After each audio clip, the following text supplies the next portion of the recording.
కృతజ్ఞత స్తుతి స్తోత్రములు చెల్లిస్తూ నరసింహలో దేవుని యొక్క వాక్యంలోకి వెళ్దాం. బైబిల్ గ్రంథం తీసుకొచ్చిన ప్రతి ఒక్కరు పరిశుద్ధ గ్రంథంలో నుండి సామెతల గ్రంథం 18వ అధ్యాయం 10వ వచనాన్ని ధ్యానం చేస్తున్నారు.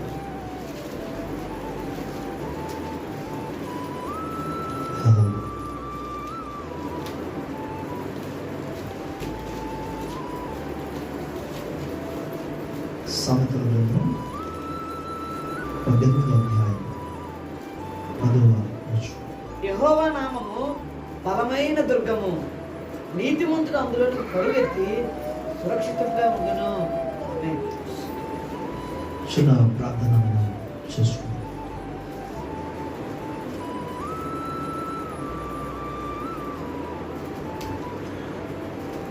ప్రభు కలిగిన మా తండ్రి, నీ పరిశుద్ధమైన ఘనమైన గొప్ప నామమునకు కృతజ్ఞత స్తుతి స్తోత్రాలు చెల్లిస్తున్నాను. ఈ సమయమందు నీ దివ్య వాక్యాన్ని మేము ధ్యానించడానికి విడుచుండగా మాతో మీరు మాట్లాడమని ప్రార్థిస్తున్నాను. వినగల చెవులు, గ్రహించగలిగిన హృదయాలు మా అందరికీ అనుగ్రహించు తండ్రి. నీ కృప మీద ఆధారపడచ్చు ఘనపరుస్తూ కీర్తిస్తున్నాను. నీ ఆత్మ సహాయమును కోరుకుంటున్నాను. పిలిచిన దేవుడు నమ్మదగిన వాడు కనుక నీకు మహిమ. లార్డ్, ప్రతి వితర్కమును దేవుడి జ్ఞానాన్ని కట్టగించి దుర్గము దేశ శక్తి గల నామములో మేము పడద్రోలుచున్నాయి. ప్రతి ఆలోచన నీ వాక్యములకు విధేయత చూపునట్లుగా శరపట్టమని వేడుకుంటాం. మహిమ మీకే యేసయ్య నామములో అడిగి పొందుచున్నాము తండ్రి. ఆమె. దేవుని స్తోత్రం. మరోసారి హల్లెలూయా, హల్లెలూయా.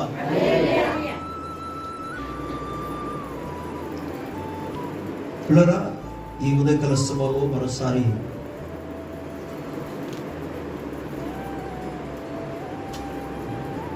ప్రభు మనకు అనుగ్రహించిన ఉన్నతమైన అవకాశాన్ని బట్టి, తన సన్నిధిలో ఉండగలిగిన భాగ్యాన్ని బట్టి,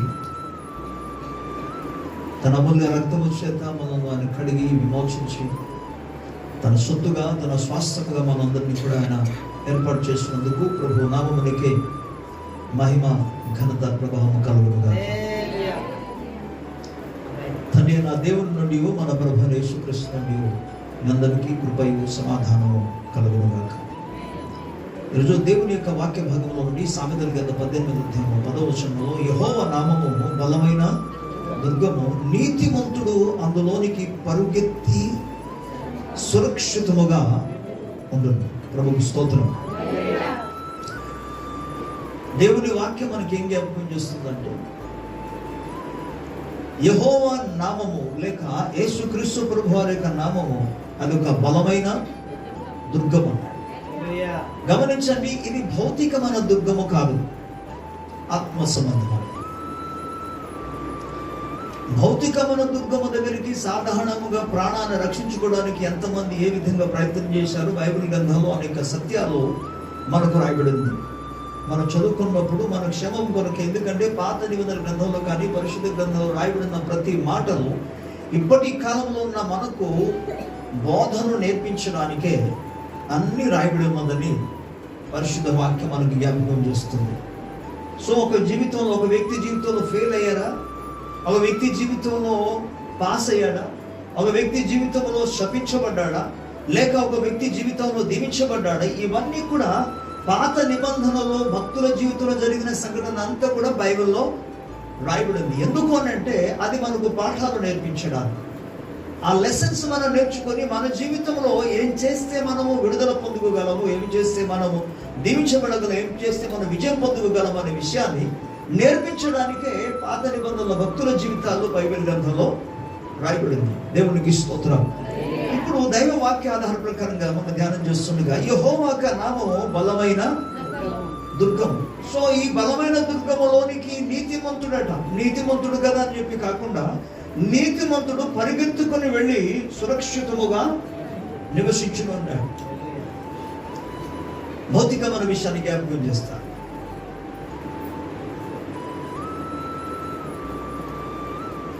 ఇశ్రాయేలు ప్రజలు తమ్ము తాము రక్షించుకోవడానికి, కాపాడుకోవడానికి, భౌతికంగా కాపాడుకోవడానికి ప్రజల సహాయం కోరుకున్నారు, రాజుల సహాయం కోరుకున్నారు. కానీ వారికి దిక్కు ఎవరు లేక ప్రభు సన్నిధిలో మొరపెట్టారు. అసలు లోకంలో మనుషులుగా దిక్కు ఎవరు ఉండరు, దేవునికి తప్ప. దేవుడు తన దూతల ద్వారా సహాయం చేస్తుంటాడు. ఎందుకంటే రక్షింపబడిన ప్రతి ఒక్క వ్యక్తి జీవితాల కొరకు దేవుడు దూతలను ఏర్పాటు చేస్తున్నాడు. కాబట్టి ఆ దూతల మూలముగా దేవుడు కొంతమందిని తీసుకొస్తాడు. ఏం చేయడానికి? సహాయము చేయడానికి తీసుకొస్తాడు దూతల ద్వారా. కనుక గమనించాలి, ఒక వ్యక్తి మరొక వ్యక్తిని సహాయం చేశాడు అంటే ఆ పదానికి అర్థం ఏంటంటే నీవు కాదు సహాయం చేసింది, దేవుని దూత నీకు ప్రేరేపింపగా నీకు సాయం చేశాడు. కానీ దూత నేను తీసుకెళ్ళాడు ఆ స్థలానికి. అంటే దేవుడే ఆ విధంగా ఒక వ్యక్తిని ప్రేరేపించి నడిపిస్తాడని అర్థం. ప్రభుకు స్తోత్రం కలుగుతుంది. ఓకే, సో ఇశ్రాయేలు ప్రజలను ఆ సందర్భంలో రక్షించడానికి, తమ్ము కాపాడుకోవడానికి దేవుడు ఒక వ్యక్తిని ఏర్పాటు చేశాడు. ఇప్పుడు మోసే మీద ఇశ్రాయేలు ప్రజలు ఆధారపడ్డాడు. సో మరలా మనం చూస్తాం, ఎర్ర సముద్రం దగ్గరికి వచ్చిన తర్వాత తమ ప్రాణాన్ని కాపాడుకోవడానికి ఏం చేయాలి, ఎక్కడికి వెళ్ళాలని, భౌతికంగా వారి ప్రాణాన్ని కాపాడుకోవడానికి ఎక్కడికి వెళ్తే రక్షణ కలుగుతుందని చెప్పి తిరిగి వెళ్ళిపోవడానికి ప్రయత్నం చేశారు. ఎందుకు వారు తిరిగి వెళ్ళిపోవడానికి ప్రయత్నం చేశారు? ఇశ్రాయేలు ప్రజలు ఎర్ర సముద్రం వద్దకు వచ్చిన తర్వాత కూడా అక్కడ నుండి మరలా తిరిగి ఐగుప్తు దేశానికి వెళ్ళిపోవడానికి ఎందుకు ఇష్టపడ్డారు, ఎందుకు ప్రయత్నం చేశారు? వాళ్ళ విధంగా ప్రయత్నం చేయడానికి కారణం ఏంటంటే వారు కాపాడబడడానికి, భద్రపరచబడడానికి, సురక్షితంగా ఉండడానికి. భౌతికంగా ఆలోచించండి, ఆధ్యాత్మికంగా కాదు ఇది. వారు పారిపోవడానికి కారణం, మేము తిరిగి ఐగుప్తు దేశానికి వెళ్ళిపోతామని చెప్పడానికి కారణం. ఎందుకంటే ఐగుప్తులు అక్కడికి వచ్చారనుకోండి, ఆ రథాలతో వాళ్ళు వచ్చారు. ఇనుప శ్రేష్టమైన 600 రథాలతో వారు వచ్చారు. కాబట్టి ఇనుప రథాలతో వారిని ఏ విధమైన చంపేస్తారేమో భయంతో మరలా వారి ప్రాణ రక్షణ కొరకు ఎక్కడికి వెళ్ళిపోవడానికి ప్రయత్నం చేశారు వాళ్ళు? చెప్పాలి అందరూ, ఐగుప్తు దేశానికి వెళ్ళిపోవడానికి ప్రయత్నం. ఎందుకు వాళ్ళు వెళ్తున్నారని గమనించారు, ప్రాణ రక్షణ. అంటే వారు దేన్ని ఆశ్రయించారు, ఎవరిని ఆశ్రయించారు అంటే మరలా ఐగుప్తు దేశం అనే వారు ఆశ్రయించినట్టుగా లేఖనం సెలవిస్తుంది. అక్కడ అసలు సరైన రీతిలో వారు ఆశ్రయించదగిన వ్యక్తి మీద ఆశ్రయించారా లేదా అనేది తర్వాత విషయం. మీకు ముఖ్య విషయం ఏం చెప్తున్నానంటే, ఆశ్రయించడానికని వారు ఒక స్థలాన్ని, ఒక వ్యక్తిని, ఒక రాజ్యాన్ని, ఒక సైన్యాన్ని, ఒక రాజును వారు ఎన్నుకున్నట్లుగా బైబిల్ గ్రంథం మనకు తెలియజేస్తుంది. దేవుని స్తోత్రం. ఇలాగే ప్రాణ రక్షణ కొరకని మనకు బైబిల్ గ్రంథంలో ఇంకా అనేక విషయాలు చూస్తాం. దావీదు ప్రత్యేకంగా తన జీవితంలో ఎన్నెన్నో సమస్యలు వచ్చినప్పుడు తన ప్రాణ రక్షణ కొరకై మొదట సౌలు అతన్ని చంపడానికి ప్రయత్నం చేసినప్పుడు, తరుముచున్నప్పుడు ఆయన ఒక ప్రాంతాన్ని నుంచి మరో ప్రాంతానికి వెళ్ళేవాడు, గుహల్లో నుండి దాక్కునేవాడు, కొండల్లోనికి వెళ్ళి దాక్కునేవాడు. ఎందుకు ఆ విధంగా చేశారు? అన్నిటికీ జవాబు ఒకటే, తన ప్రాణ రక్షణ కొరకు, తన ప్రాణం కాపాడుకోవడానికి, తాను సురక్షితంగా ఉండడానికి. ప్రభుకు స్తోత్రం చెప్పాలి. హల్లెలూయా. దావీదే కావచ్చు, ఇశ్రాయేలు ప్రజలు కావచ్చు, ఈవెన్ సౌలు కావచ్చు, సమూయేలు, ఆ దినాల్లో ఉన్న ఇశ్రాయేలు ప్రజలు కావచ్చు, గిద్యోను కాలంలో తన ప్రాణ రక్షణ కొరకు ఎవడైనా వచ్చి ఏం చేస్తారని చెప్పేసి కదా గిద్యోను వెళ్ళి ఒక చెట్టు చాటున దాక్కుని యొక్క గోధుమను ఆయన దులగొట్టుకుంటున్నాడు. ఎందుకు ఆ విధంగా దాక్కుని ఉన్నాడంటే శత్రువులు వస్తారని చెప్పి తన ప్రాణాన్ని కాపాడుకోవడానికి. ఒకటి తను తాను కాపాడుకోవాలి, రెండోదిగా తనకు కలిగి ఉన్నదంతా కూడా కాపాడుకోవాలి. అది తన ఉద్దేశం. అందుకు ఆ భద్రత కోసమని అక్కడికి వెళ్ళాడు. ఇక దావీదు జీవితంలో మనం గమనించినప్పుడు అనేక పర్యాలు ఒక ప్రాంతం నుంచి మరో ప్రాంతానికి నేను చెప్తున్నాను, గుహల్లోనే దాక్కున్నాడు, కొండల్లో దాక్కున్నాడు, అరణ్యములో దాక్కున్నాడు. ఎక్కడికి వెళ్ళినా సరే శత్రువు అతన్ని తరుముతూనే ఉన్నాడు. ఈ రోజు కూడా ఒక సత్యాన్ని చెప్తున్న జాతి గమనించాలి. అపవాది ఒకసారి రక్షింపబడిన వ్యక్తిని ఆయన వదిలేసారి, రక్షింపబడలే, దేవుని బిడ్డలు అయిపోయారు, ఇక వాళ్ళ మనకు ఎందుకులే అని ఆయన ఊరుకుని ఉంటారని అనుకోవద్దు. ఎక్కడో కోణములో ఏదో స్థానంలో ఆయన భౌతికమైన జీవితాన్ని, ఆధ్యాత్మిక జీవితాన్ని ఆయన పడగొట్టడానికి వాడు తిరుగుతూనే ఉంటాడని పేతురు పత్రికలో రాయబడింది. ఏమని? నీ విరోధి అయిన, నీ శత్రువు అయిన అపవాది ఎవరిని మృంగుదమా అని ఆయన గర్జించు సింహము వలె తిరుగులాడుచున్నాడు. ఎవరిని మృంగుదమా అంటే ఆయన తిరుగుచుండగా ఎవరిని మృంగుదమని తిరుగుచుండగా ఎవడో ఒకడు దొరుకుతాడు, ఆయన వాడిని పట్టుకుంటాడు ఆయన. సరే, ఎలాంటి వాడిని పట్టుకుంటే తర్వాత మనం చూద్దాం. కానీ మొదటి విషయం గమనించాలి ఏంటంటే, తను తాను కాపాడుకోవడానికి కానీ దావీదు అనేక ప్రాంతాలలో ఆయన దాక్కున్నాడు కాపాడుకోబడడానికి. రెండో భాగంలో దావీదు జీవితంలో జరిగిన ఫైనల్గా ఆయన తీసుకున్న ఒక డెసిషన్ ఏంటంటే, ఒక నిర్ణయం ఏంటంటే, ఇక ఇశ్రాయేలు దేశంలో ఎక్కడున్నా సరే ఈ సౌలు నన్ను తరుముతూ వస్తున్నాడు, ఎవరో ఒక ద్వారా వార్త తెలిసిపోతుంది అతనికి. చాలా మంది వార్త చెప్పేవాళ్ళు ఉన్నారు. ఆశ్చర్యకర విషయం ఏంటంటే, ఇప్పుడున్న వారి కంటే ఆ దినాల్లో ఉన్నారు మరి ఘోరమేమో అనుకుంటాను నేను.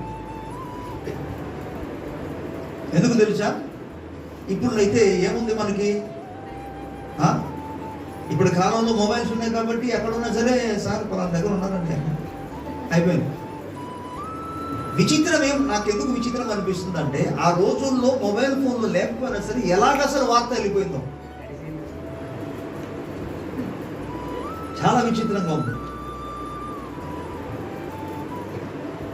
వాళ్ళు ఆ వార్త అందిస్తున్నది దేని కొరకు? ఏమైనా మేలు కొరక, ప్రజల ఉపకారం కొరక, సహాయం కొరక, వారి స్వప్రయోజనమును కోరి, సొంత లాభమును కోరి. తప్పకుండా సౌలు అక్కడ, మీరు ఎవరైనా సరే, అక్కడే చెప్పాడు కదా, గొలియాతును చంపితే నేను నా కూతురు నుంచి పెళ్లి చేస్తాను అన్నవాడు ఇప్పుడు దావీదును అప్పగిస్తే ఏదో ఒక బహుమానం ఇస్తానని తప్పకుండా చెప్పుకుంటాడు ఆయన. ఈ బహుమానం మీద ఆశ కలిగి అనేక మంది ఎంత దూరంలో ఉన్నా, బహుశా అనుకుంటాను చాలా మంది ప్రయాణము చేసి, కొన్ని కిలోమీటర్ల దూరం నుండి ప్రయాణం చేసి దావీదు ఆ సౌలు దగ్గరికి వచ్చి వార్త చెప్పి ఉంటారు. ఇటువంటి పరిస్థితులలో దావీదు ఇక లాభం లేదు. ఇశ్రాయేలు దేశంలో దాని మొదలుకొని బేర్షెబా వరకు మనం ఎక్కడున్నా సరే రాజుకి వార్త అందిపోతుంది, ఇక్కడ ఉంటే ఇంకా లాభం లేదని చెప్పి ఫైనల్గా తన ప్రాణాన్ని కాపాడుకోవడానికి ఆయన ఫిలిష్తీయుల దేశానికి వెళ్ళిపోయాడు. ఫిలిష్తీయుల దేశానికి వెళ్ళాడు. ఫిలిష్తీయుల దేశానికి ఎందుకు వెళ్ళాడంటే, ఇక్కడ దావీదు కొద్దిగా జ్ఞానము కలిగి ప్రవర్తించాడు, బుద్ధి వివేకం కలిగి ప్రతిసారి ప్రవర్తిస్తున్నా సరే ఈసారి మాత్రం కొద్దిగా ఏం చేశాడంటే, ఉండి ఉండి ఉండి ఉండి తర్వాత ఎంత చేసినా ప్రయోజనం లేదని చెప్పేసి ఫిలిష్తీయుల దేశానికి వెళ్ళి. ఎందుకు ఫిలిష్తీయుల దేశానికి వెళ్ళినంటే, ఫిలిష్తీయులకును ఇశ్రాయేలు ప్రజలకు ఏ మాత్రం కూడా గిట్టదు, వీరికి వారికి శత్రుభావం కనుక ఆ ఫిలిష్తీయుల దేశానికి వెళ్ళిపోయిన తర్వాత అక్కడ వెతకడానికి వెళ్ళడానికి ఇంకా అవకాశమే లేదు. సరే, ప్రభుకి స్తోత్రం చెప్తాం గట్టిగా. నేను ఇప్పుడు దావీదుని గురించి ఎగ్జాంపుల్ మాత్రం మీకు చెప్పాను. ఇప్పుడు మనం వద్దాం. యెహోవా నామము బలమైన దుర్గము, నీతిమంతుడు అందులోనికి పరుగెత్తి సురక్షితముగా. మీరు గమనించండి, ఆ నీతిమంతుడు సురక్షితముగా ఉండగలిగిన స్థానం కూడా ఉంది. ప్రభుకు స్తోత్రం చెప్పాలి. ఎవరు కూడా నేను రక్షింపబడ్డాను కదా అని చెప్పేసి పొంగిపోవద్దు. ప్రభువును బట్టి ఆనందించండి, ప్రభువును బట్టి అతిశయించండి, ప్రభువును బట్టి స్తుతించండి, ఘనపరచండి. ఓకే, అంతవరకు బాగానే ఉంది. కానీ గమనించండి, ఇక్కడ నేను నీతిమంతుడు కదా, దేవుడు నన్ను కాపాడుతాడు, నేను నీతిమంతుడు కదా, ప్రభువు నాకు సహాయము చేస్తాడు. ఇటువంటి నమ్మక విశ్వాసం కలిగి ఉండడం మంచిదే, కానీ వివేకం కలిగి ప్రవర్తించాలి, బుద్ధి కలిగి ప్రవర్తించాలి. దేవునికి స్తోత్రం. ఎందుకు తెలిసి ఇక్కడ ఏమంటాడంటే, నీతిమంతుడు ఏం చేస్తున్నాడు? ఇక్కడ వచనం చదవండి, 2వ లైన్ చదవాలి, అందరూ చదవాలి. అందులోనికి పరిగెత్తి. మీరు గమనించండి, నీతిమంతుడు ఏం చేస్తున్నాడు ఇక్కడ? ఓకే, సరే నేను చెప్తాను. నీతిమంతుడు ఇక్కడ పరిగెడుతున్నాడు. ఎక్కడికి పరిగెడుతున్నాడంటే, ఆ సురక్షితమైన ప్రాంతానికి ఆయన పరిగెడుతున్నాడు. అసలు దుష్టుడు తన మీదికి వస్తున్న శిక్షను బట్టి శిక్షను తప్పించుకోవడానికి వాడు పరిగెత్తాలి. తన ప్రాణాన్ని కాపాడుకోవడానికి, తన సమస్తాన్ని కాపాడుకోవడానికి దుష్టుడు అసలు పరిగెత్తాలి. కానీ ఇక్కడ గమనిస్తే నీతిమంతుడు పరిగెడుతున్నాడు, పరిగెడుతూ వెళుతున్నాడు. పరిగెడుతూ ఆయన ఎక్కడికి వెళ్తున్నాడంటే ఒక దుర్గము క్రిందికి ఆయన వెళుతున్నాడు, ఒక దుర్గము లోపలికి ఆయన వెళుతున్నాడు. దేవునికి స్తోత్రం. నేను ఎందుకు చెప్పాను, ఇది భౌతికమైన దుర్గము కాదు, అది ఆత్మ సంబంధం అన్నది. ఆత్మ సంబంధం అన్నది నీకు అర్థం కావాలంటే మొదట భౌతికమైన విషయం నీకు తెలియాలి. అందుకనే మీకు దావీదుని జీవితాన్ని గురించి, ఇశ్రాయేలు ప్రజల జీవితాన్ని గురించి, వారు ఏ విధంగా తమ ప్రాణాన్ని కాపాడుకోవడానికి ఆశ్రయించారో, కొన్ని ప్రాంతాల్లో కొన్ని గుహలు లేక కొంతమంది రాజులను వారు ఏ విధంగా ఆశ్రయించాడు అనే విషయాన్ని మీకు మొదటి జ్ఞాపకం చేశాడు. ఇప్పుడు ఈ నీతిమంతుడు పరిగెడుతున్నాడు. దేవుని స్తోత్రం. హల్లెలూయా, హల్లెలూయా.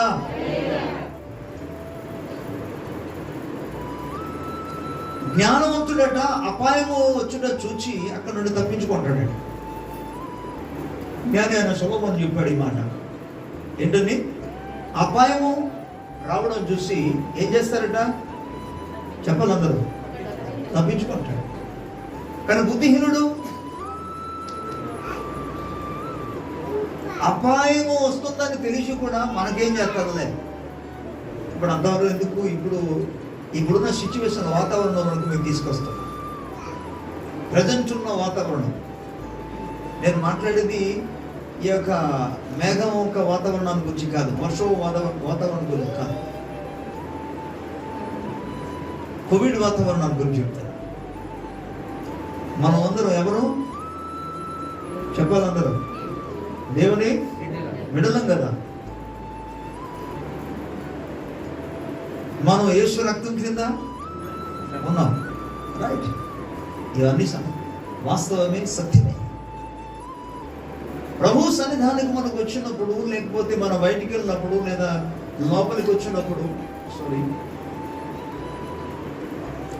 మనం ఎవరైనా సరే గమనించాలి, ఇప్పుడున్న వాతావరణాన్ని బట్టి, పరిస్థితులను బట్టి ఏం చేయాలి? జాగ్రత్తగా ఉండాలి. జాగ్రత్తగా ఉండడం అంటే ఏంటి? ఇంట్లోనే ఉండిపోమని అర్థమా? ఇంట్లోనే ఉంటే మరి నీ జీవనం గడపడం ఎలాగా? మరి బయటికి వెళ్ళాలి కదా. జాగ్రత్తగా ఉండాలనే పదానికి అర్థం ఏంటంటే, నీవు మాస్క్ వేసుకో, తర్వాత శానిటైజర్ వేసుకో. అంతమందిని కాకుండా రద్దీగా ఉన్న ప్రాంతానికి, ప్రజల మధ్యకి ఏమాత్రం కూడా వెళ్లకుండా నీవు జాగ్రత్త పడాలి. వాతావరణం అలాంటిది. ఇటువంటి వాతావరణాల్లో నిన్ను నీవు కాపాడుకోవడానికని, అంటే ఇది ఆధ్యాత్మికంగా కాదు, భౌతికంగా కాపాడుకోవడానికని నీవు నీ అంతటా నీవు జాగ్రత్త పడాలి. అందుకే ఎవరో చెప్పే వరకు మనం ఉండక్కర్లేదు, ఎవరు చెప్పకుండా మనం ముందుగా జాగ్రత్త పడాల్సిన అవసరం ఉంది. దేవుని స్తోత్రం. ఇంకొకరి చేత చెప్పించుకునే వరకు మనం అసలు అవసరం లేదు, ఏ విషయంలో కూడా వెళ్ళకూడదు. అది ఒక విధంగా చెప్పాలంటే అజ్ఞానం అని చెప్పవచ్చు. ఇంకొకరి చేత చెప్పించుకునే వరకు వెళ్ళారంటే అది అజ్ఞానం.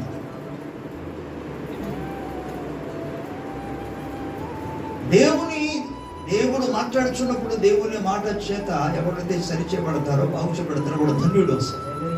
దేవుని స్తోత్రం. సో ప్రియులారా, ఈ భౌతికమైన వాతావరణం ప్రకారంగా వెతుకమని అంతే తప్ప నేను ప్రభు దగ్గర ప్రార్థన చేశాను, ప్రభు నాకు సహాయం చేస్తాడు, ఎస్ కాదనడం లేదు, అది వాస్తవం. నేను నమ్ముతున్నాను, నేను ప్రకటిస్తున్నాను. లాస్ట్ టైం జరిగిన సెకండ్ వేవ్ లో కొంతమంది దైవ సేవకులు ఎక్కువ మంది చనిపోయారు. సెకండ్ వేవ్ లో ఎందుకు?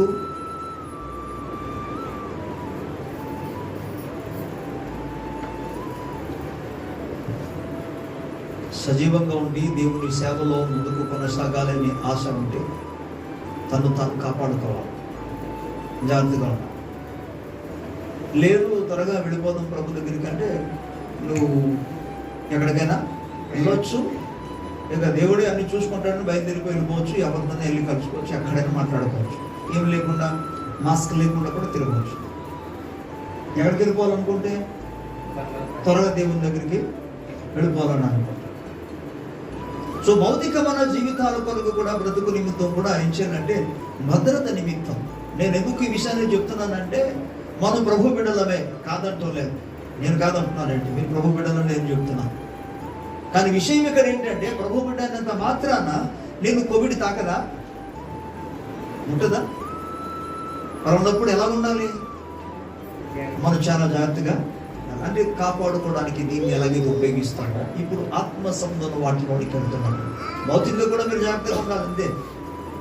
ఆధ్యాత్మిక విషయానికి వచ్చినప్పటికీ ఒక వ్యక్తి తన ప్రాణాన్ని కాపాడుకోగలుగున్నట్లుగా, నీతిమంతుడైనా సరే శత్రువు చేతులు చిక్కబడకున్నట్లుగా అతడు పరిగెత్తాలి. ఎక్కడికి? దేవుని సన్నిధికి పరిగెత్తాలి. యెహోవా నామము బలమైన, అంటే ఇది ఆధ్యాత్మికమైన దుర్గం. ఇది ఈ ఆధ్యాత్మికమైన దుర్గంలోనికి లోపలికి మనం వెళ్ళాలంటే ఆత్మ సంబంధమైన కోణంలోనే మనం దేవుని యొక్క సన్నిధానంలోనికి మనం వెళ్ళాలి. దేవుని సన్నిధానానికి వెళ్ళగలిగిన ఏకైక మార్గం ఏంటంటే మనం ప్రార్థన ద్వారా మాత్రమే దేవుని దగ్గరికి మనం వెళ్ళగలం. దేవుని స్తోత్రం చెప్పాలి. హల్లెలూయా. మీరు ఊహించండి, భౌతికంగా ఏమాత్రం కూడా దేవుని సన్నిధికి వెళ్ళడం కాదు. ఇది ఆధ్యాత్మికమైనది కాబట్టి ఆధ్యాత్మికమైన ఆ దుర్గము క్రిందకు వెళ్ళాలంటే అది కూడా వెళ్ళే విషయంలో మాట్లాడుతూ నడిచేయడం కూడా చెప్పటం లేదు. నువ్వు పరిగెత్తుకొని వెళ్ళాలి. అంటే దేవుని సన్నిధానికి వెళ్ళినప్పుడు నువ్వు పరిగెత్తాలి. దేవుని సన్నిధానంలోనికి వెళ్ళడానికి నీవు త్వరపడాలి. పరిగెత్తడం అంటే పదానికి మరో అర్థం ఏంటంటే త్వరపడుతున్నాడని అర్థం. త్వరపడాలి. దేవుని మందిరంలోనికి వెళ్ళడానికి, దేవుని సన్నిధానంలోనికి వెళ్ళడానికి, ప్రత్యేకముగా ఆ దుర్గము లోపలికి వెళ్ళడానికి. దేవునికి స్తోత్రం. హల్లెలూయా, హల్లెలూయా. ఇక్కడ పాయింట్ ఏంటంటే, ఎవరైతే తన్ను తాను కాపాడుకోవడానికి ప్రయత్నం చేస్తాడో వాడు పరిగెడతాడు. నేను మరలా చెప్తున్నాను ఈ పదం. ఎవరైతే తన్ను తాను కాపాడుకోవడానికి ప్రయత్నం చేస్తారో అలాంటి వారు పరిగెడతారు. ఎక్కడికి? దేవుని సన్నిధానంలోనికి. దావీదు చెప్పిన మాట 27వ కీర్తన. దావీదు చెప్పిన మాటను ఒకసారి చూద్దాం. 27వ కీర్తనలో ప్రభువుకు స్తోత్రం కలుగును. హల్లెలూయా, హల్లెలూయా. 4వ వచనం, 5వ వచనం. యెహోవా ఒక వరం అడిగి దాన్ని నేను వెతుకుచున్నాను. యెహోవా ప్రసన్నతను చూచుటకును ఆయన ఆలయంలో ధ్యానించుటకును నా జీవితకాలం అంతయు నేను యెహోవా మందిరంలో నివసింపగోరుచున్నాను. ఆపత్కాలంలో ఆయన తన పర్వతాలలో నన్ను దాచును, తన గుడారం మాటున నన్ను దాచును. ఆశ్రయ దుర్గం మీద ఆయన నన్ను ఎక్కించును. Praise the Lord. Hallelujah. ఈ స్థలంలో అంటాడు, యెహోవా యొద్ద ఒక వరం అడిగి తిని దాన్ని నేను వెతుకుచున్నాను. యెహోవా ప్రసన్నతను చూచుటకును ఆయన ఆలయంలో ధ్యానించుటకును నా జీవిత కాలం అంతా నేను యెహోవా మందిరంలో నివసింపగోరుచున్నాను. ఆపత్కాలమున నేను యెహోవా మందిరములో నివసింపగోరుచున్నాను. ఎందుకు దేవుని మందిరంలో నివసింపగోరుచున్నానంటే, ఎందుకు దేవుని సన్నిధానికి వెళ్ళాలని వరం అడుగుతున్నానంటే, ఆయన సన్నిధిలో ఉన్నప్పుడు, ఆయన లోపల మనం ఉన్నప్పుడు, ఆయన వద్దకు మనం వెళ్ళినప్పుడు, ఆయన నామాన్ని ఆశ్రయించినప్పుడు, ఆయన రక్తాన్ని మనం ఆశ్రయించినప్పుడు ఇక్కడ ఏం జరుగుతుందంటే, ఆపత్కాలమున ఆయన తన పర్ణశాలలో నన్ను దాచును, తన గుడారపు మాటున నన్ను దాచును, ఆశ్రయ దుర్గం మీద ఆయన నన్ను ఎక్కించును. దేవునికి స్తోత్రం కలుగును. ఇంకా అంటాడు, ఇప్పుడు నన్ను చుట్టుకొని ఉన్న నా శత్రువుల కంటే ఎత్తుగా నా తల ఎత్తబడును. ఆయన గుడారములో నేను ఉత్సాహధ్వని చేయించు బలర్పించుదను. నేను పాడెదను, యెహోవాను గూర్చి స్తుతిగానము చేసేదను. హల్లెలూయా. ఆపత్కాలములలో ఆయన తన పర్ణశాలలో దాచుతాడు. అంటే దేవుని సన్నిధిలోనికి ప్రతి ఒక్క క్రైస్తవుడు, క్రీస్తు పేరు పెట్టబడిన ప్రతి ఒక్కరు కూడా, యేసు క్రీస్తు నామమును ధరించుకున్న ప్రతి ఒక్కరు కూడా, దేవునికి స్తోత్రం, పరిగెత్తుకుని వెళ్ళాలి. దేవుని సన్నిధికి పరిగెత్తి రావాలి, దేవుని సన్నిధికి త్వరపడి రావాలని ఈ పాయింట్ ఒక విధంగా ఉంటే, మీకు చెప్పే విషయం ఏంటంటే, ఎందుకు వెళ్ళాలి అంటే తనను తాను కాపాడుకోవడం. Praise the lord. ఓకే, అక్కడ ఎవరికి స్థానం ఉంది? ఆ దుర్గము లోపల ఈ యేసు నామం అనే దుర్గం, యేసు రక్తం అనే దుర్గములో ప్రవేశించాలంటే, ఈ కోటలో ప్రవేశించాలంటే ఎవరికి ఇక్కడ స్థానం ఉంది? ఎవరు అర్హులు?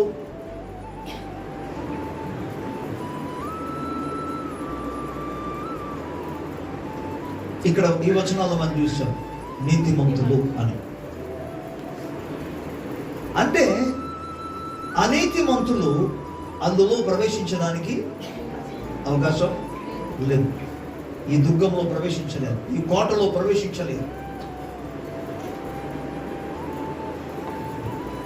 కానీ అనీతిమంతులకు కూడా అవకాశం ఉంది. ప్రభుకి స్తోత్రం. నమ్మిన వారు స్తోత్రం చెప్పారు.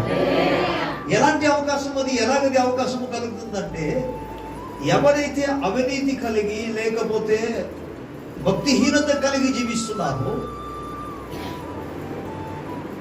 యోహాను పత్రికల మొదటి అధ్యాయం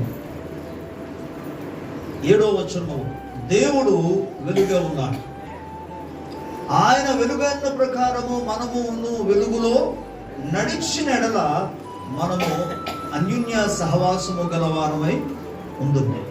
అప్పుడు ఆయన కుమారుడైన యేసు రక్తము మనలను ప్రతి పాపము నుండి పవిత్రులుగా చేయము. దేవునికి స్తోత్రం కలుగును. హల్లెలూయా. అంటే ఇక్కడ ఏం చేయాలి? సహవాసము. ఏమండి, ఒక వ్యక్తి జీవితంలో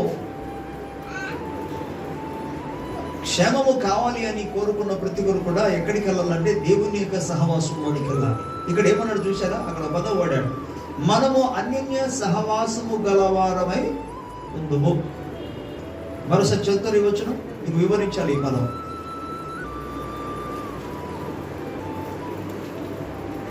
ఆయన వెలుగై ఉన్న ప్రకారము మనమును వెలుగులో నడిచిన ఎడల మనము అన్యోన్య సహవాసము గలవారమై ఉందుము. ఇక్కడ పదాన్ని గమనించండి. ఇక్కడ దేవునితో సహవాసమును గురించి ఇక్కడ చెప్తున్నారా, లేకపోతే ఒకరితో ఒకరు సహవాసాన్ని గురించి మాట్లాడుతున్నారు? మనము అనే పదాన్ని వాడి అన్యోన్య సహవాసము గలవారము అంటే వెలుగు సంబంధమైన క్రియలు. ఎందుకంటే దేవుడు వెలుగా ఉన్నాడు, వెలుగా ఉన్నాడే. మనము కూడా వెలుగులో నడిచిన ఎడల అప్పుడు మన అన్యోన్య సహవాసం గలవారు. Praise the lord. హల్లెలూయా. ఈ సహవాసంలోనికి రావాలి అంటే ఏముండాలి? అక్కడ పరిశుద్ధత ఉండాలి. ఈ సహవాసంలోనికి రావాలంటే అక్కడ నీతి ఉండాలి. ఈ సహవాసంలోనికి రావాలంటే అక్కడ ప్రేమ ఉండాలి, అక్కడ సమాధానం ఉండాలి, అక్కడ ఐక్యత ఉండాలి. ఇవి లేకపోతే ఆ దేవుని యొక్క సహవాసంలోనికి అనగా వెలుగులోనికి నువ్వు రావడానికి అవకాశమే లేదు. అందులోనికి రావడానికి ఇక్కడ ఏమంటే, నువ్వు సహవాసము కలిగి ఉన్నప్పుడు సబ్జెక్ట్ మీరు సాధారణంగా మీరు గమనించండి, అద్దము ముందు నిలబడినప్పుడే మనకు ముఖ స్వరూపం ఎలాగున్నదనే విషయాన్ని మనకు తెలుస్తుంది. అలాగే ఒకసారి మన సహవాసంలోనికి వచ్చేటప్పుడే, ఏ సహవాసంలోనికి? వెలుగు ఒక సహవాసంలోనికి, దేవుని బిడ్డల సహవాసంలోనికి, దేవుని స్తోత్రం, ఆ పరిశుద్ధుల సహవాసంలోనికి, నీతిమంతుల గుంపులోనికి వచ్చేటప్పుడు మన స్థితి అర్థమవుతాడు. అప్పుడు ఒప్పుకున్నప్పుడు ప్రభు ఏం చేస్తాడంటే అప్పుడు పదాన్ని వాడుతున్నాడు. సహవాసంకి వచ్చినాడంటేనే ఒక వ్యక్తి విడుదల పొందుతారని అర్థం కాదు. వచ్చిన తర్వాత తన స్థితి తనకు అర్థమవుతుంది. అర్థములో కనబడినట్టుగా తన జీవితం ఏంటి, తన విధానం ఏంటి, తన స్వభావం ఏంటి, తన యొక్క ప్రవర్తన ఏంటి, తన నడవడిక ఏంటి, ఇవన్నీ కూడా సహవాసంలోనికి వచ్చిన తర్వాత తెలుస్తుంది. కాబట్టి అప్పుడు వాడు ఏం చేస్తాడంట? పశ్చాత్తాపం చెందుతాడు. గమనించండి, పశ్చాత్తాపం చెందకుండా యేసు రక్తము ఎవరిని కడగదు. పశ్చాత్తాపం కలిగితేనే, మనస్సు మార్చుకుంటేనే, అనగా మారు మనసు పొందితేనే ఒక వ్యక్తి తన తప్పిదాలు దేవుని సముఖంలో ఒప్పుకుంటేనే లేఖనాలు 100% దానికి ఆధారముగా ఉంది. మీరు ఎవరైనా సరే, యాకోబు అంటాడు, మీరు ఎవరైనా సరే అనారోగ్యం ఉన్నారా, వాడు పెద్దలను పిలిపించి ప్రార్థన చేసుకోవాలని చెప్పాడు. ఆ తర్వాత అలా మాట్లాడుతూ వీళ్ళు ఏమన్నాడంటే, మీకు స్వస్థత కలుగునట్టుగా మీరు ఒకరికొరకు ప్రార్థన చేయండి. అలా ఒకవేళ ఎవరైనా సరే పాపం చేసిన వాళ్ళ ఒకరి పాపాన్ని అక్కడ ఒప్పుకోమని పదాన్ని వాడాడు యాకోబు పత్రిక. ఎవరు ఎదుట ఒప్పుకోవాలి? అక్కడ మాట్లాడుతుంది దేవుని ఎదుట కాదు. యాకోబు పత్రిక ఒకసారి మీకు చూపిస్తాను. Praise the lord. Thank you Jesus. హల్లెలూయా, హల్లెలూయా. 5వ అధ్యాయము 16వ వచనం ఒకసారి చూద్దాం. 5వ అధ్యాయము 16వ వచనంలో మీ పాపములను ఒకనితో ఒకడు ఒప్పుకొనుడి, మీరు స్వస్థత పొందినట్లు ఒకరికొరకు ప్రార్థన చేయుడి, నీతిమంతుని యొక్క విజ్ఞాపన మనఃపూర్వకమైనది బహుబలముగా ఉండును అనే పదాన్ని వాడాడు ఇక్కడ. మీ యొక్క అలాగే 15వ వచనంలో కూడా మనం చూస్తే విశ్వాస సహితమైన ప్రార్థన ఆ రోగిని స్వస్థపరచును, ప్రభు అతని లేపును, అతడు పాపములు చేసిన వాడైతే పాప క్షమాపణ పొందును అంటూ వెంటనే కింద ఏమన్నాడు? మీ పాపములను ఒకరితో ఒకడు ఒప్పుకోవాలి. గమనించండి, యేసుక్రీస్తు ప్రభువు వారి పాపాలను క్షమించాలన్నా, పాపాలను కడగాలన్నా, పరిశుద్ధపరచాలన్నా దేవుని స్తోత్రం చెప్పాలి. పిల్లలందరూ ప్రభు దగ్గర క్షమాపణ కోరుకోవాలి. అంటే తప్పిదాలు ఒప్పుకుంటేనే ప్రభు క్షమిస్తాడు. ఇది గమనించండి. అందుకు వెలుగుతో సహవాసం అంటే దేవుని బిడ్డల దగ్గరికి వచ్చిన తర్వాత, ఈ పరిశుద్ధుల గొప్పలోనికి వచ్చిన తర్వాత ఈ మన ప్రవర్తన మనకు అర్థమవుతుంది, తెలుస్తుంది. తెలుసుకున్న తర్వాత దేవుని దగ్గర ఇప్పుడు ఏం చేయాలంటే యాకోబు పత్రిక ప్రకారము ఒకరికొకరు, హలో ఇక్కడే ఉన్నారా మీరు? మీ మైండ్ ఇక్కడ ఉందా? హలో, యేసు రక్తమే, praise the lord, praise the lord, హల్లెలూయా. సహవాసంలోకి వచ్చినప్పుడు ప్రవర్తన తెలుస్తుంది. ప్రవర్తన తెలుస్తున్నప్పుడు ప్రవర్తనను బట్టి ఒక వ్యక్తి యాకోబు పత్రికలో ఇప్పుడు మీకు చూపించిన 5వ అధ్యాయం 15-16 వచ్చిన లేఖన ప్రకారముగా ఒకరితో ఒకరు తమ తప్పిదాలను ఒప్పుకున్నప్పుడు ప్రభు అప్పుడు క్షమిస్తాడు. దీనికి మరొక ఆధారణ మీకు చూపిస్తాను. యోహాను రాసిన అదే మొదటి పత్రికలోని 1వ అధ్యాయంలో మరలా 9వ వచనం చూస్తే, మనము మన పాపములను ఒప్పుకొనిన ఎడల ఆయన నమ్మదగిన వాడును నీతిమంతుడు గనుక ఆయన మన పాపములను క్షమించి సమస్త దుర్నీతి నుండి మనలను పవిత్రులుగా చేయను. దేవునికి స్తోత్రం. గట్టిగా స్తోత్రం చెప్పాలి.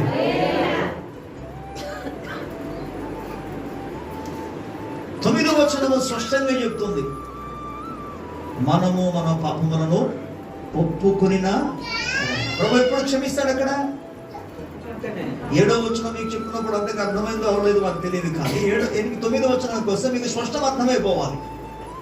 యాకోబు పత్రిక గురించి మీకు జ్ఞాపకం చేశాను. బట్ ఇక్కడ మనం యోహాను పత్రికలో మనం గమనించినప్పుడు 9వ వచనంలో 1వ అధ్యాయంలో ప్రియులారా, ప్రభు దగ్గర మనం ఒప్పుకొనిన ఎడల ఆయన మొదటిది నమ్మదగిన వాడు, రెండోది ఆయన నీతిమంతుడు. అంటే ఆయన క్షమించడానికి సమర్థుడని అర్థం. ఆయన క్షమిస్తాడు. పిల్లరా, అసలు వాక్యము మూల అంశం ఏంటి?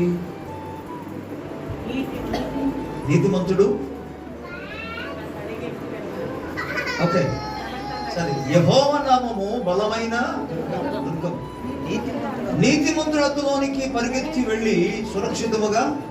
సో అక్కడ నీతిమంతులకే స్థానం ఉందని, నీతిమంతుడు తను కాపాడుకోవడానికి ప్రయత్నం చేస్తాడు. కాబట్టి మీకు దావీదు జీవితాన్ని అందుకే భౌతికంగా నేను జ్ఞాపకం చేశాను, జరిగిన సంఘటన జ్ఞాపకం చేశాను. ఇప్పుడు మీకు చెప్పే విషయం ఏంటంటే, ఒక వ్యక్తి యొక్క ఆత్మను కాపాడుకోవడానికి, ప్రాణాన్ని కాపాడుకోవడానికి దేవుని స్తోత్రం చెప్పాలి. యేసు రక్తము, యేసు నామము అనే దుర్గములోనికి పరిగెత్తుకుని వెళ్ళాలి. పరిగెత్తుకుని వెళ్ళడం అంటే మామూలుగా పరిగెత్తుకుని వెళ్ళిపోవడం కాదు. ఇక్కడ ఆయా దుర్గములోనికి వెళ్ళాలంటే దాని గురించి మీకు చెప్తున్నాను. ఇప్పుడు ఏంటంటే, ఒక వ్యక్తి సహవాసం, వెలుగుతో సహవాసం చేయాలి.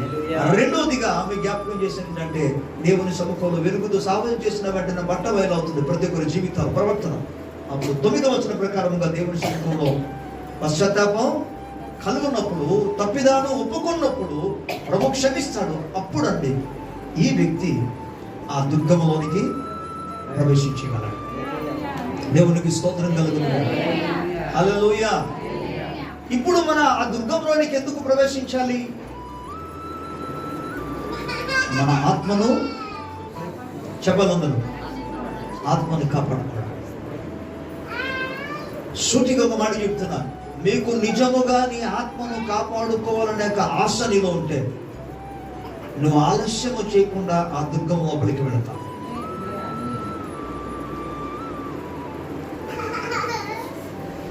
ఆ దుర్గము కానీ నువ్వు ఆశ్రయించకపోతే, ఆ దుర్గములో నువ్వు ప్రవేశించకపోతే నువ్వు చాలా అపాయంలో ఉన్నావు.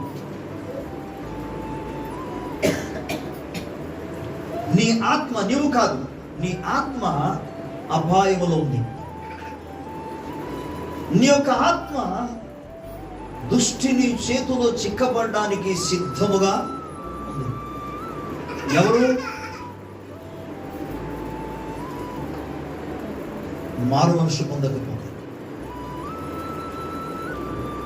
దేవుని బిడ్డలారా, దేవుని సేవకునిగా, దేవుని యొక్క రాజ్య ప్రతినిధిగా, దేవుని చేత నియమింపబడి అభిషేకించబడిన వాడనై దేవుని మాటలు మీకు తెలియజేస్తున్నా. నీ ఆత్మను రక్షించుకోవడానికి ఆ దుర్గము లోపలికి రా. దాని కొరకు ప్రయాసపడు. ఎందుకంటే ఇక్కడ నీతిమంతుడైనా సరే ఆయన పరిగెడుతున్నాడు. మరి నీ స్థితి ఏంటి?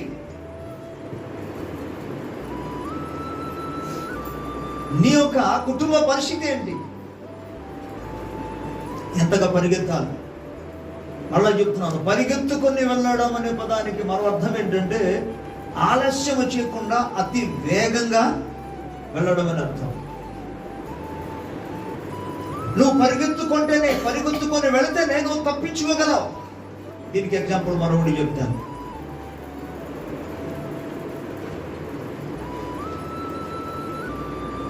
ఉదాహరణకు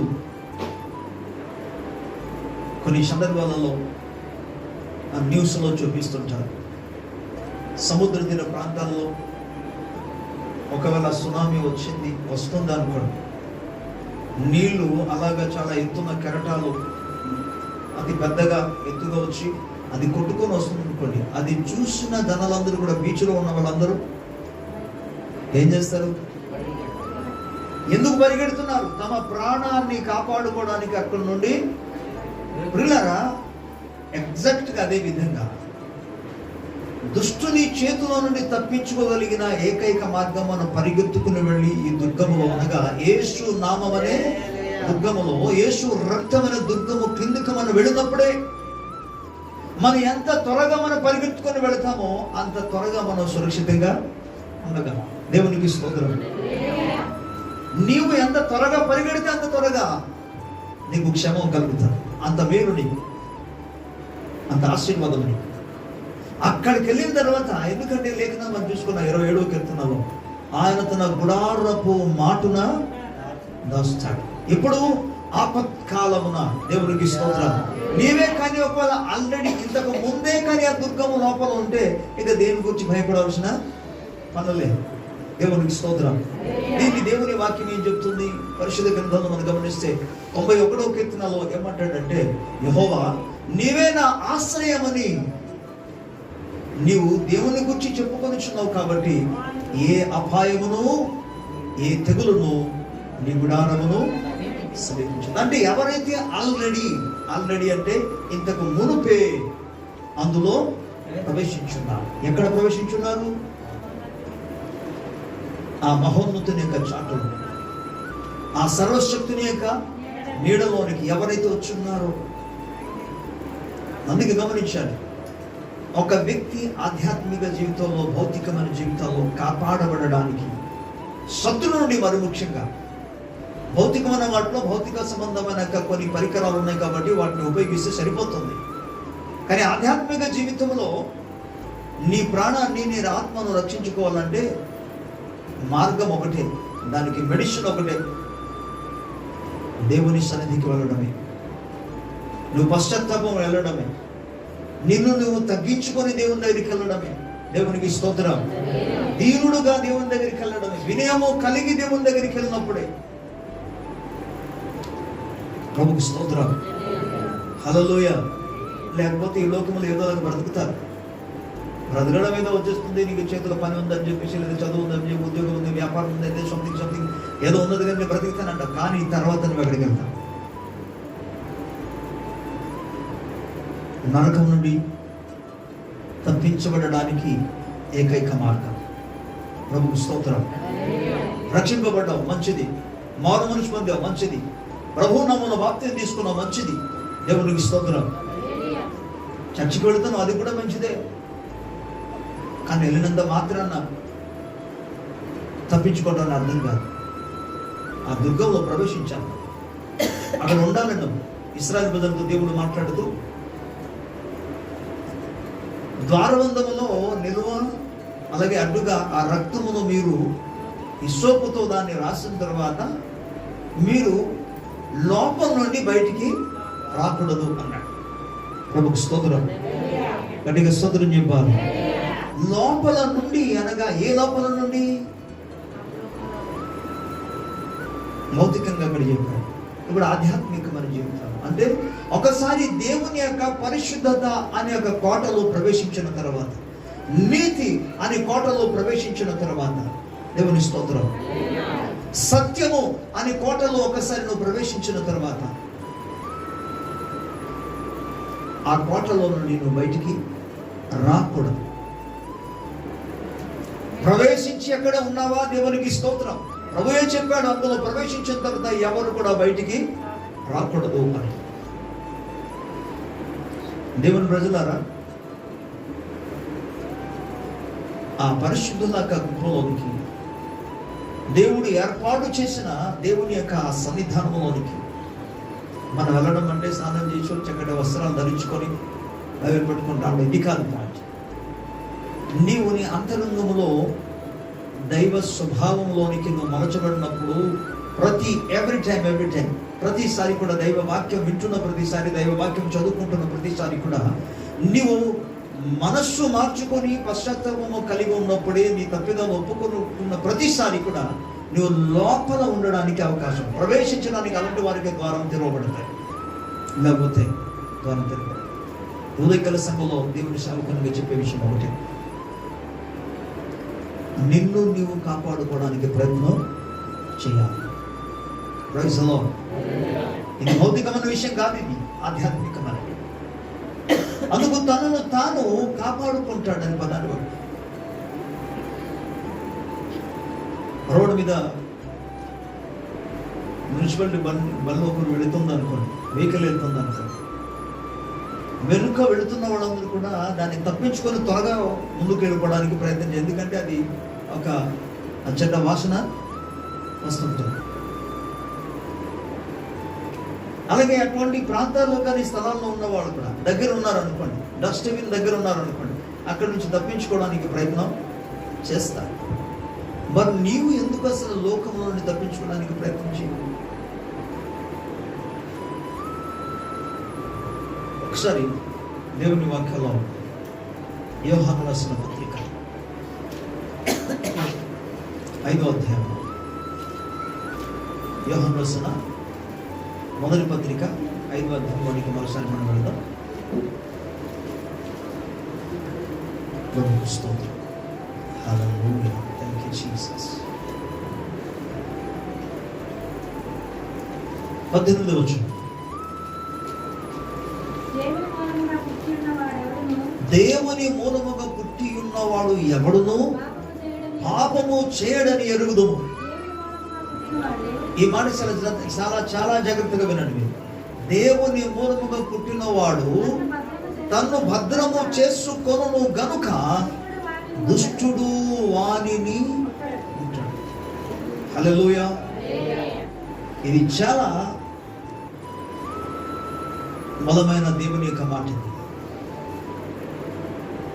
దేవుని మూలంగా పుట్టి ఉన్నవాడు ఎవడును, మొదటి భాగం చెప్పాడు, ఎవడును పాపము చేయడు. మొదటి విషయం. రెండోది, దేవుని మూలముగా పుట్టినవాడు తన్ను భద్రము, అది ఈ పాయింట్ అసలు. తనను తాను ఒక వ్యక్తి కాపాడుకోవాలంటే ఏం చేసుకోవాలి? భద్రపరచుకోవాలి. దేవుని స్తోత్రం. ఎక్కడ నుండి, దేంట్లో నుండి భద్రపరచుకోవాలంటే ఈ లోక మాలిన్యము తనకు అంటకుండా తనను తాను భద్రం చేసుకోవాలి. శత్రువు ఎవరిని ముట్టడు? ఇక్కడే ఆన్సర్ ఉంది. శత్రువు ఎవరిని ముట్టడు అని అంటే, ఎవడైతే తన్ను తాను భద్రపరుచుకుంటాడో దుష్టుడు వాడిని ఉంటాడు. దేవుని స్తోత్రం. మరి పాట పాడుతాను. ఏ పాట? మనం ఒకసారి పాడుతుంటాం. ఏ పాట? నేను యేసు రక్తం. మంచిదే, పాట పాడినంత మాత్రం అయిపోదు కదా. ఇక్కడ లేఖనం సెలవిస్తుంది, యేసు రక్తం క్రింద ఉన్నానని పాట పాడండి, మీరు దుష్టు నుండి భద్రపరచబడతారని లేఖనంలో లేదు. ఎవడైతే తన్ను తాను భద్రపరుచుకుంటాడో, ఆ పదానికి అర్థం ఏంటంటే మరో విధంగా చెప్తాను, కాపాడుకున్నవాడు అనగా శత్రువుకు అవకాశం ఇవ్వకపోవడం అనేది. జీవితంలో అన్నడు కూడా శత్రువుకు అవకాశము ఇవ్వకూడదు. ఏంటి? ఎందుకు తగ్గించుకోవాలి తెలుసా? శత్రువుకు అవకాశం ఇవ్వకూడదు. తప్పు అవ్వకపోయినా, తప్పు చేయకపోయినా ఎందుకు అసలు మౌనంగా ఉండాలి తెలుసా? తను తాను కాపాడుకోవడం. దుష్టుడు ముట్టకూడదు అని అంటే తగ్గించుకోవాల్సింది. దుష్టుడు ముట్టకూడదు అని అంటే మౌనంగా ఉండవలసింది. దుష్టుడు ముట్టకూడదు అని అంటే కష్టాలను సహించవలసింది. నేనెందుకు సహిస్తానంటే దానికి ఎవరేం చేయలేదు. శత్రు చేతులు దొరుకుతాయి. ప్లీజ్ దయచేసి ఈ మాట చాలా అవసరమైన మాట మీకు చెప్తున్నా. దుష్టుడు ముట్టకూడదనంటే నిన్ను కాపాడుకోవాలి. దుష్టుడు ముట్టకూడదంటే జీవితం అంటే ఇది కాదు. జస్ట్ మనం కూర్చుని ఉంటే జస్ట్ తినడానికి దొరికిపోద్ది, తాగడానికి దొరికిపోద్ది కాదు. జీవితం ఎప్పుడు ఒకరి రీతిగా ఉంటుందని కూడా కాదు. అలాగ ఉంటుందా?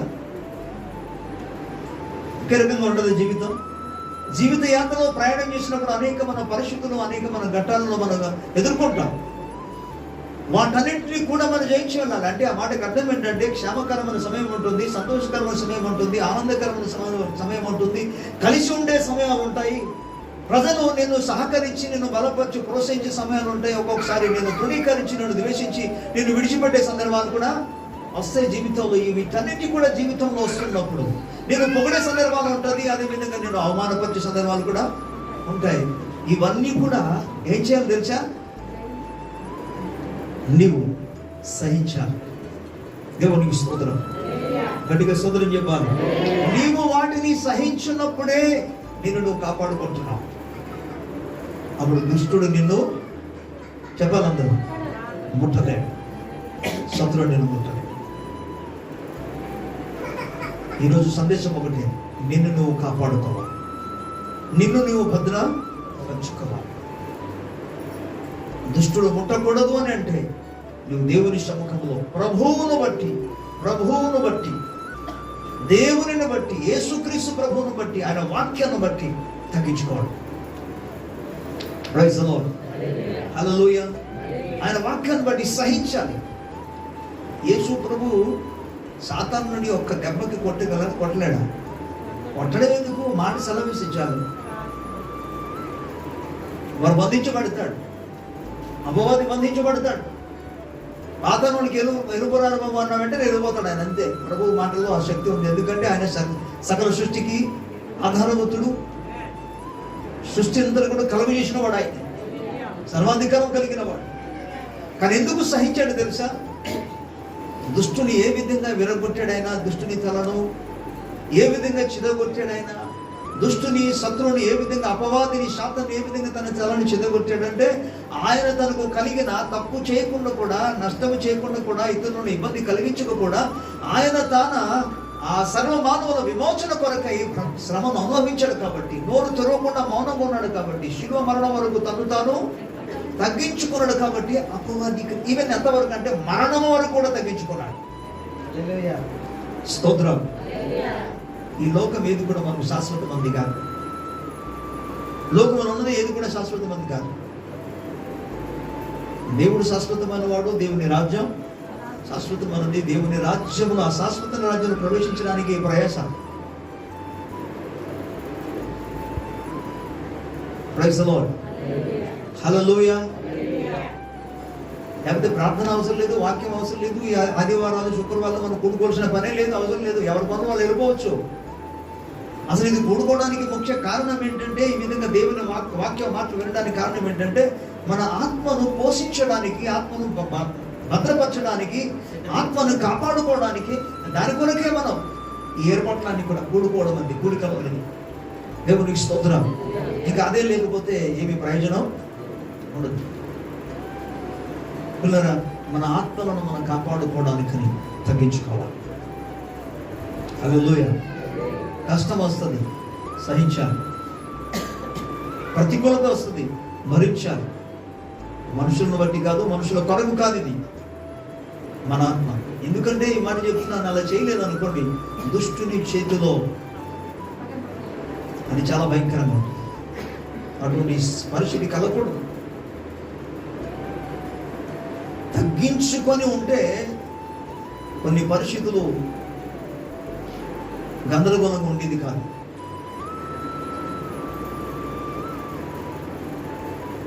ప్రియులారా, మనము సమాధానము ప్రత్యేకంగా మన ప్రాణాన్ని కాపాడుకుని, ఆత్మని కాపాడుకోవడానికి. మనం కాపాడుకోవాలంటే, దుష్టుని ముట్టకూడదంటే మనలను మనమే, అందరూ చెప్పాలి, మనలను మనమే భద్రపరచుకోవాలి. అంటే దుష్టునికి సంబంధించింది. చేశారా? యేసుప్రభు ఒక మాట వాడాడు ఏంటంటే, ఇదిగో ఈ లోకాధికారి వచ్చుచున్నాడు, ఆయనకు నాకు ఎటువంటి సంబంధం లేదంటాడు. ఆయనకు సంబంధించింది నా దగ్గర ఏమీ లేదంటాడు ప్రభు. ఉంటే కదా. దేవునికి స్తోత్రం. ఒక్క మాట చెప్పి నేను ముగిస్తాను. మేకుల గురించి విన్నారా? వెళ్ళలేదు బహుశా, అది విని ఉంటారు ఏమో. ఆ మాట చెప్తాను. ఇప్పుడు కాలంలో అద్దీళ్ళు, మేము అద్దీల్లో ఉన్నాం, చాలామంది అద్దీల్లో ఉంటున్నాం. ఒక ఆయన అద్దీళ్ళు ఇచ్చారు, అద్దీళ్ళు ఇస్తున్నారంట. ఓకే, మీరు ఉండొచ్చు, కానీ ఒకటి, గోడలో మేకులు కొట్టకూడదు అని చాలా ఇది చేసి ఒక మాట అన్నాడు, బాబు ఏం కాదు, మీకు అద్దె ఇస్తాను, కానీ ఈ గోడ మీద నేను ఒక మేకు కొట్టి ఉన్నాను, అది చూడడానికి మాత్రం వస్తాను అన్నాడు. ఇంట్లో దిగినప్పుడు ఏమనుకున్నాడు, మేకు చూడడానికి ఏముందని, పర్వాలేదని దిగిపోయాడు. వెళ్ళిపోయిన తర్వాత ఒకరోజు మధ్యాహ్నం కుటుంబం అంతా కలిసి భోజనం చేస్తున్నప్పుడు వచ్చి తలుపు కొట్టాడు. ఎవరు తలుపు కొట్టారంటే ఇంకెవరు, మామూలు గారు వచ్చి తలుపు కొట్టిందంతా. ఏంటి సార్ ఈ టైంలో వచ్చారు, మధ్యాహ్నం టైంలో భోజనం చేస్తున్నారు? ఏం కాదు బాబు, నా మేకు చూసి వెళ్దామని.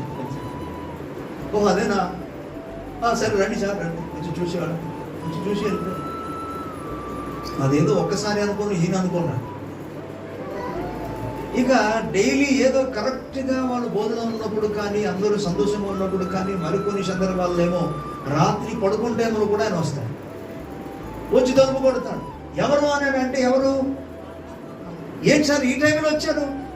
ఈ టైంలో ఏం కాదండి, జస్ట్ నా మీకు ఒకసారి చూసుకొని వెళ్దామని వచ్చాడు. చివరికి జరిగిన విషయం ఏం తెలుసా? ఇలా ప్రాణం తీస్తున్నాడు అని చెప్పేసి, ఏ టైంలో అసలు లేకుండా, ఏమి కాకుండా, ఏ టైంలో పడితే ఆ టైంలో వచ్చి నాకు ఇబ్బంది పడేస్తున్నారని చెప్పి ఇల్లే ఖాళీ చేసేసాడు. ఓకే, ఇది మీకు మీకున్న స్టోరీ ఏదోలాగా అనిపించవచ్చు, కానీ ఇందులో నిజంగా చాలా అర్థాలు ఉన్నాయి. ఏంటి అర్థాలంటే, శత్రువుకు సంబంధించింది ఏదైనా స్వభావం ఒక విశ్వాసంలో ఉంటే వాడి దగ్గరికి వస్తాడు. ఎవరు వస్తాడు? శత్రువు వస్తాడు. ఎందుకు మనం చూస్తాం, దుష్టుడు ముట్టడు ఎవరికంటే తను భద్రపరుచుకుని. అంటే అపవాదికి సంబంధించింది లోపల లేకపోతే శత్రువు రాడు, అసలు రావడానికి ముట్టడానికి అవకాశము లేదు. కానీ తనకు సంబంధించినది ఏదైనా ఉంటే వాడు వస్తాడు. అందుకే ఈ ఉదయకాల సభలో చెప్తున్నా, అతనికి సంబంధించిన ఏ యొక్క స్వభావము దేవుని బిడల్లో ఉండడానికి వీలేదు. ప్రభుకు స్తోత్రం. దయచేసి ఈ మాట మీ గుండెల్లో చొచ్చుకొని వెళ్ళినట్టుగా ప్రభు సహాయం చేయనుగాక. శత్రువుకు సంబంధించినది, అపవాదికి సంబంధించినది, సాతానుకు సంబంధించినది, దురాత్మలకు సంబంధించినది, దయ్యానికి సంబంధించినది ఏది కూడా నీలో ఉండడానికి వెళ్ళదు. విశ్వాసం ఉండడానికి వెళ్ళదు. లేకపోతే తనది ఉన్నదని చెప్పి అని వస్తాడు, లేకపోతే అని రాడు. అతడు అసలు ఎలాంటి వాడు అంటే తనది లేకపోయినా ఆయన వచ్చేవాడు. అలాంటి వాడు తనకు సంబంధించింది లేకపోయినా ఆయన వస్తాడు. ఆయన అలాంటప్పుడు ఇంకా తనకు సంబంధించింది ఉంటే గమనించాలి. అందుకే వెలుగు సంబంధులమై మనం జీవించాలి. దేవుని స్తోత్రం. సో ఆ విధంగా ప్రతి ఒక్కరు కూడా పిల్లరా మనల్ని మనమే కాపాడుకుంటాం. ఆమేన్. కాపాడుకోవాలంటే మనల్ని మనం భద్రపరచుకోవాలి. శత్రువుకు సంబంధించి ఏది మనకు అంటకుండా మనం జాగ్రత్త పడాలి. అప్పుడు దుష్టుడు ముట్టలేడు. అదే సమయంలో ఆ విధంగా నీవు భక్తి కలిగి జీవిస్తున్నాను కదా అని చెప్పేసి ధైర్యంగా ఎక్కడ పడితే అక్కడ కాకుండా దేవుని యొక్క సన్నిధానంలోనికి ఎవ్రీ టైం ప్రతిసారి కూడా మన దేవుని యొక్క ఎక్కడికి దుర్గము లోపలికి పరిగెత్తుకుని వెళ్ళాలి. మామూలుగా వెళ్తామని అంటే కుదరదు. మనం పరిగెత్తుకుని వెళ్ళాలి. అంతే, ఎంత సాధ్యమైతే అంత త్వరగా దేవుని సన్నిధానంలోనికి మనం వెళుతుండాలి. పశ్చాత్తాపంతో మనం వెళ్ళాలి. మారు మనసు కలిగి తప్పిదాలు ఒప్పుకుంటూ దేవుని దగ్గరికి మనం వెళితే అక్కడ మనకు సురక్షితము. దేవునికి స్తోత్రం. సో అతి కృప దేవుడు మనందరికీ అనుగ్రహించినగాక. కళ్ళు మూసుకోండి. చిన్న ప్రార్థన. ప్రేమ కనికరం కలిగిన మా దేవానికి స్తోత్రం. హల్లెలూయా. ప్రతి ఒక్కరు కూడా ప్రార్థన చేద్దాం. ఒక నిమిషం నీకు ఇవ్వబడుతున్న అవకాశం. Praise the Lord. స్తోత్రం. నీవు దేవుని యొక్క యేసు నామమున దుర్గము లోపలికి నువ్వు ప్రవేశించాలి. ఆ దుర్గములోనికి ప్రవేశించడానికి నీకు కావలసినంత ఒకటి అర్హత ఏంటంటే నీ యొక్క ప్రతి బలహీనత దేవుని సన్నిధిలో ఒప్పుకోవాలి. దుష్టునికి సంబంధించిన ప్రతి విధమైన అయిష్టమైన ప్రతి కార్యాలన్నీ కూడా జీవితంలో తొలగింపబడాలి. ప్రభు సన్నిధికి రావాలి. నిన్ను నువ్వు తగ్గించుకోవాలి. ప్రియులారా, మనల్ని మనం కాపాడుకోవడానికి మనం తగ్గించుకోవాలి. నేను నువ్వు కాపాడుకోవడానికి నువ్వు దీన మనస్సు కలిగి జీవించాలి. నేను నువ్వు కాపాడుకోవడానికి శ్రమను అనుభవించాలి, నిందను అనుభవించాలి, అవమానాన్ని అనుభవించాలి. ఇక క్రీస్తే మనకు మాదిరి. యేసుక్రీస్తే మనకు మాదిరి. అందుకే ఆయన దేవుడు కాబట్టి చేయగలిగాడని అనడానికి అవకాశం ఉందని చెప్పి ఆయన రక్త మాంసములలో పాలివాడయ్యాడు. రక్త మాంసంలో పాలివాడై సమస్తాన్ని సహించాడు. ఆయన చేసి చూపించాడు. ఆయన పిల్లరా, కాపాడుకుందాం. నీ ప్రాణాన్ని, నీ ఆత్మను కాపాడుకోవడానికి నిన్ను భద్రపరచుకోవాల్సిన అవసరం ఉంది. అందుకే ఒకరినొకరు క్షమించుకోవాలి. ప్రేమ కనికరము కలిగిన మా దేవా, నీ మాటలు ప్రతి హృదయంలో నాటబడును గాక. ప్రతి గుండెల్లోనికి నీ వాక్యము నాయన ఖడ్గము వలె, నీ వాక్యము నా తండ్రి నాయన వెలుగు వలె తండ్రి నాయన అయ్యా చొచ్చుకొని పోవునుగాక. నాయన నీకు స్తోత్రం. బలమైన కార్యము నీ వాక్యము జరిగించునుగాక. తండ్రి ప్రతి ఒక్క విశ్వాసినైనా తమను తాము కాపాడుకోవడానికి నాయన సురక్షితమైన దుర్గములోనికి యేసు నామము, యేసు రక్తమని, యెహోవానే నాయన నీక రెక్కల నీడలోనికి నాయన మహోన్నతుని యొక్క చాటులోనికి పరిగెత్తుకొని వచ్చినట్టుగానే అయ్యా అక్కడ సురక్షితముగా జీవించినట్టుగా మీరు కృప చూపండి. మహిమ యేసయ్య నామములో వేడుకొనుచున్నాము తండ్రి. ఆమేన్. దేవునికి స్తోత్రం.